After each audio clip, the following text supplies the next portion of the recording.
There's really one prime thing that each of us is here to practice, and that is to pierce the veil of illusion. The Hindus call it Maya, and it's as if all of us in our human reality, and I say human reality with a small r, in that human reality, every single day we are experiencing this veil of illusion. What does that mean?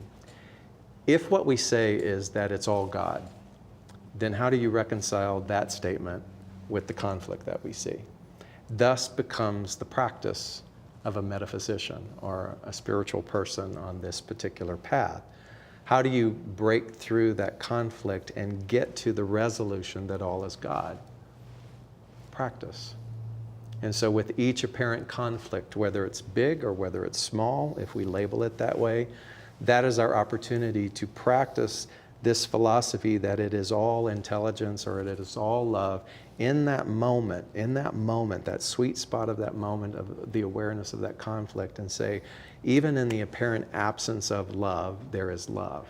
Now, how will I, as an individual, go about the business of seeking that, seeing that, and realizing that? That, to me, is really the basis of our entire existence in this human form, is to bust through that veil of illusion. Why is this happening is a very dangerous question, because it perpetuates the suffering. What can I do is a good question to ask, but doesn't get you to the real root of the challenge, and that is, who am I, and who am I going to be in relationship to what is happening out here? Then, therefore, when I find that place, I become the radiating center of a new paradigm, of a new idea, and that energy comes out from me and is a pervasive energy around. And then I surround myself with people who are holding the same thought. And we, as cells within the body of God, become more powerful. A greater expansive environment begins to increase, and the energy goes farther like waves upon waves upon waves. But it happens one consciousness thought at a time.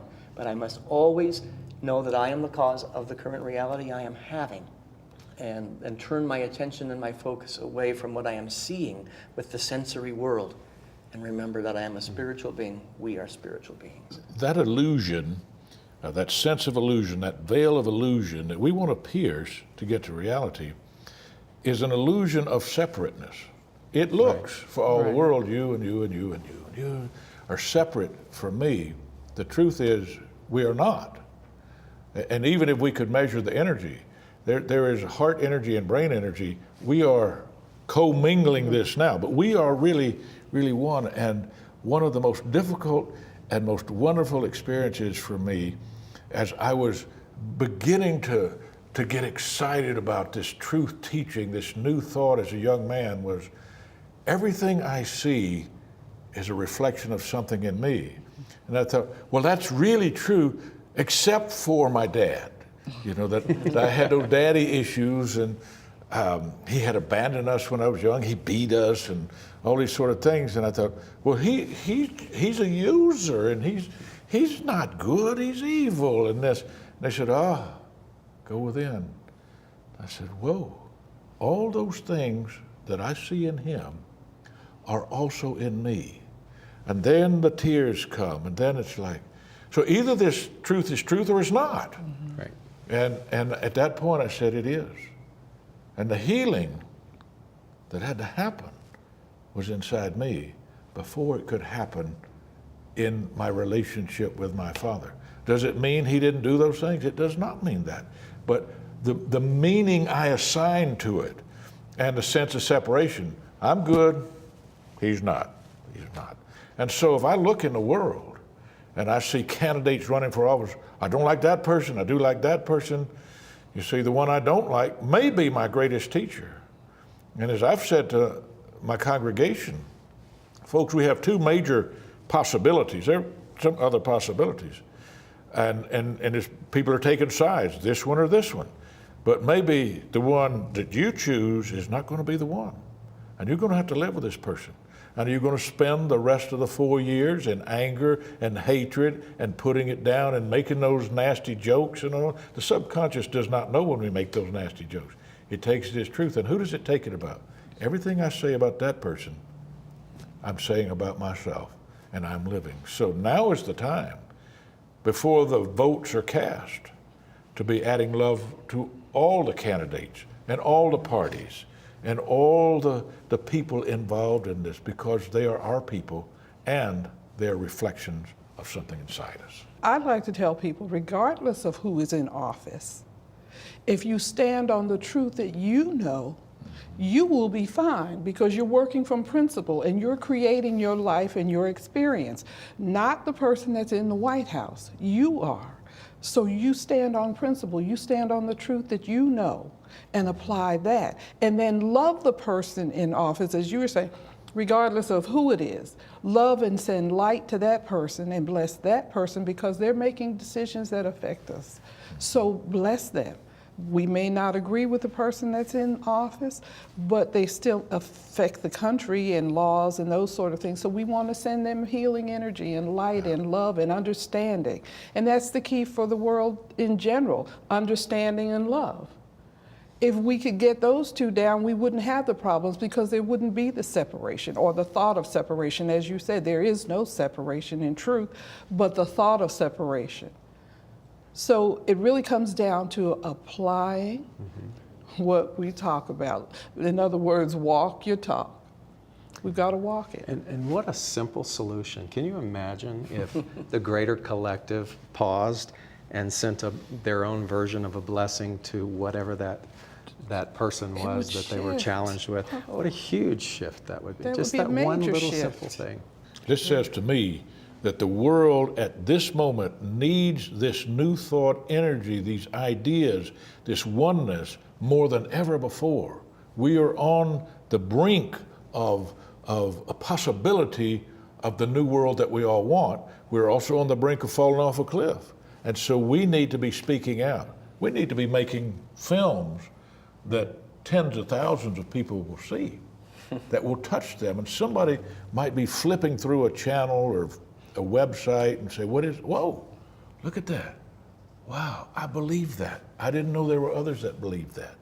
That's what we have to offer right now. In the practice of that, it's something is so simple. I forget who it was that said it, but don't shy away from watching the news. Use the news as an opportunity, as a prayer request. Really. Yeah, you do. You really have to. And I literally do that. When I'm watching the news, when I hear a story about some child missing or whatever the case may be, I'm like, just bless, sending light to that situation and to the people involved. Even when I drive down the highway, I hear an ambulance going, I'm sending light and energy and healing to that ambulance. I don't know who's in it and I don't know what's going on, but I know there's something going on there.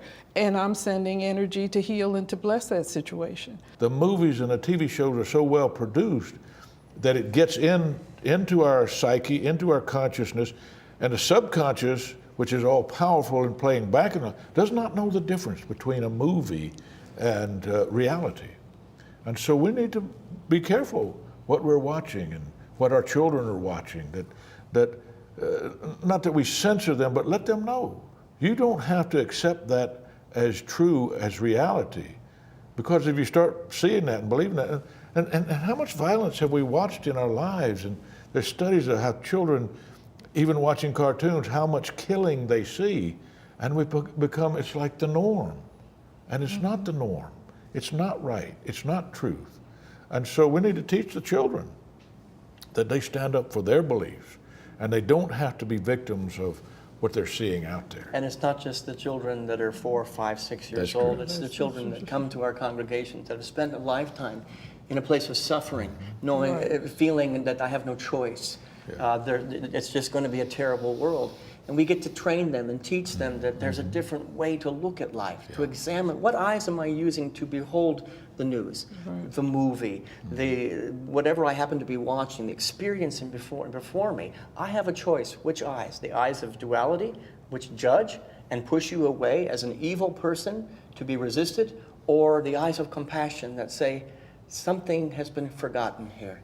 There's a truth that wants to emerge and that we've fallen asleep to it.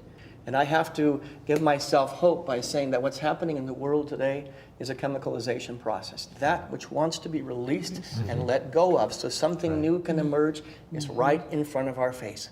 And so we choose the eyes of compassion as opposed to adding to it by pushing it away from us. And sometimes we can't see the empirical evidence of what it is that the message is of how it's being received. And yet it would be equivalent to tossing out a lifeline, and that becomes our charge is you just keep tossing out the lifeline. You just keep tossing out the lifeline because you simply do not know who is hearing what and how that then is creating that ripple effect and changing that. So we may never actually be able to see the empirical evidence of every single person that crosses the threshold of our building, but our sole responsibility is to continue to